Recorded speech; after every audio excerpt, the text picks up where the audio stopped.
pense que j'ai toujours voulu être réalisateur en fait. Donc c'était déjà au départ. Donc j'ai fait de la philosophie par goût d'abord, mais pas par. C'était pas une finalité pour moi. La philosophie, ça me plaisait, l'enseignement non. Je l'ai fait, voilà, parce que j'ai eu l'occasion de le faire, mais ça m'a jamais comblé vraiment, quoi. Et donc, puis je voyais bien, si vous voulez, que la difficulté de la philosophie, c'est le langage, c'est son abstraction, c'est très compliqué quand même, c'est pas quelque chose d'assez simple, et que le cinéma, il y a un équivalent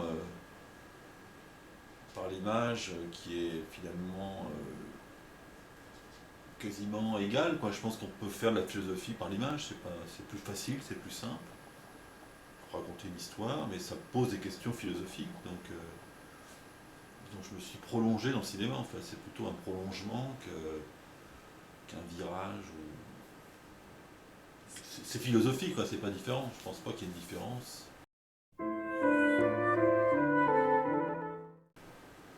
On apprend que l'intelligence, c'est le questionnement, c'est pas la réponse, et effectivement, c'est sûrement sur des questions pareilles qui sont des questions très difficiles, très délicates, très contradictoires.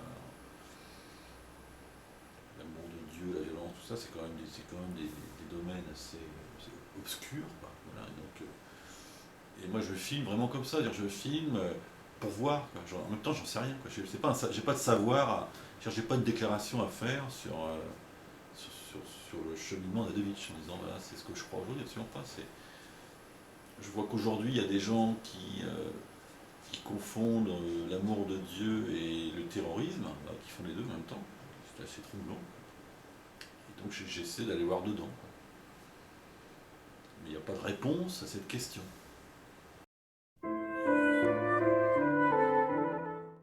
J'ai une idée assez, oui, qui est pas industrielle du cinéma, forcément. J'ai pas une idée commerciale du tout. C'est à des années-lumière de ce que j'essaie de faire. Donc c'est assez détonnant disons, on va dire, la mondialisation du cinéma d'aujourd'hui, où tous les films sont à peu près pareils. Ils racontent la même chose de la même façon. C'est la même bande son, c'est le même Dolby. Tout est pareil, quoi. Donc c'est comme l'automobile, quoi. Donc moi je crois encore à l'artisanat de l'automobile, donc on va faire mon petit modèle dans mon coin. Donc c'est sûr, on n'en fait pas des millions, ça. Mais c'est pas important.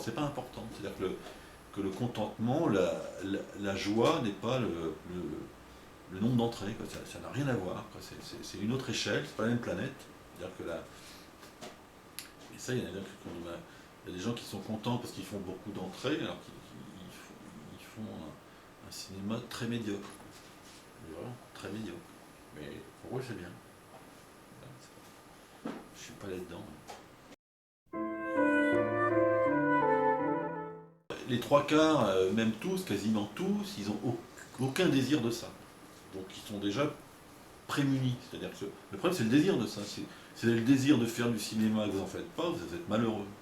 Mais eux, ils n'ont pas le désir. Donc ils tournent comme ça. Vous savez, un tournage, vous voyez le film monter, mais eux, ils ne le voient pas. Enfin, ça, ils le voient après. Mais la fabrication d'un film, c'est laborieux, c'est fatigant, il faut se lever tôt, on attend tout le temps, etc. C'est un vrai travail d'ouvrier, quoi. Donc à la limite, ils font ça très bien, parce que la plupart sont ouvriers, mais ça leur monte pas au cerveau, quoi. C'est pas. C'est assez ordinaire, quoi. Donc quand ils retournent après, bah, ils retournent à leur vie, quoi. Il n'y a pas de changement, c'est comme des vacances, quoi. Non, ça n'a pas le bouleversement que ça a dans la perception du spectateur qui voit un personnage et qui peut dessus fantasmer, etc.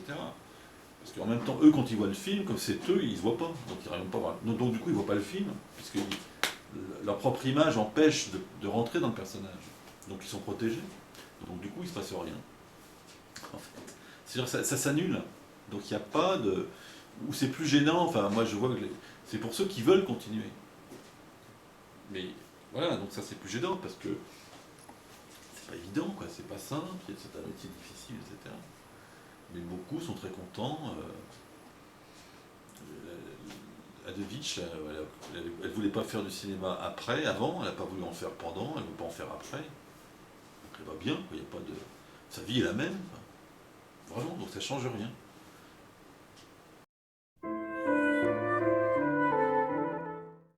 monomaniaque, c'est-à-dire que je fais tout le temps la même chose. Donc j'écoute en général que du Bach. Donc il a dû faire à peu près 400 cantates, donc vous avez le temps d'écouter les cantates, quoi. Et là je lis Proust, que Proust. Donc il y a quand même la recherche du temps perdu, c'est un sacré pavé, donc je pense que je vais mettre 4-5 ans à la lire. Voilà. Mais je me suis dit, là, par exemple, là, je vais lire tout Proust. Je préfère approfondir Proust, parce que ça m'intéresse. Alors forcément, j'ai des lacunes, hein. J'ai pas lu Gide, j'ai pas lu Giono. Voilà, des choses que je connais. Ce que je le connais bien, en fait. Voilà. Donc je crois pas du tout à cette culture universelle. Je pense que les gens feraient mieux d'approfondir ce qu'ils connaissent. Donc, je suis très content quand je rencontre quelqu'un qui a lu Victor Hugo, parce que comme ça il m'apprend des tas de choses. Moi, j'ai pas lu Victor Hugo, vous voyez, mais j'ai beaucoup lu Bernanos, j'ai beaucoup lu Shakespeare, voilà, ça j'ai beaucoup lu. Mais j'ai pas tout lu, hein, donc voilà. Donc je pense il vaut mieux faire les choses de façon approfondie, parce que ça augmente notre propre épaisseur, alors que cette culture comme ça qui frétille sur tout est une culture pas très intéressante. Et je trouve qu'on a besoin de baigner à l'intérieur d'un monde, alors que ce soit Zola ou qui vous voulez, c'est pas important, chacun après avec ses goûts, peut préférer Mozart, qui vous voulez, c'est question de goût. Il ne faut pas tout faire.